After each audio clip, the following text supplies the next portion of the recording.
All at the moment I can say they are rumors, Okay. but a lot of newspapers or news channels, reporters are reporting on possible cabinet reshuffle, but it is the entire prerogative of the Honorable Chief Minister and also the prerogative of the party, that is BJP party, आमचं Sadanand बाप Tanavade and the CM to decide on this, and we have no right or anything to comment yes or no, or we should there should be reshuffle or anything like that.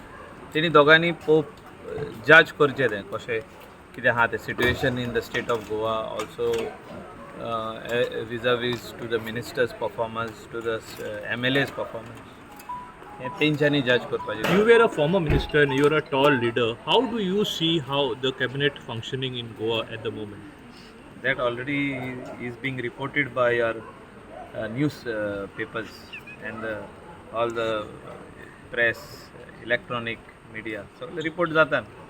आम्ही आनी comment करवूच ना. तुम्ही पळयतात GNH.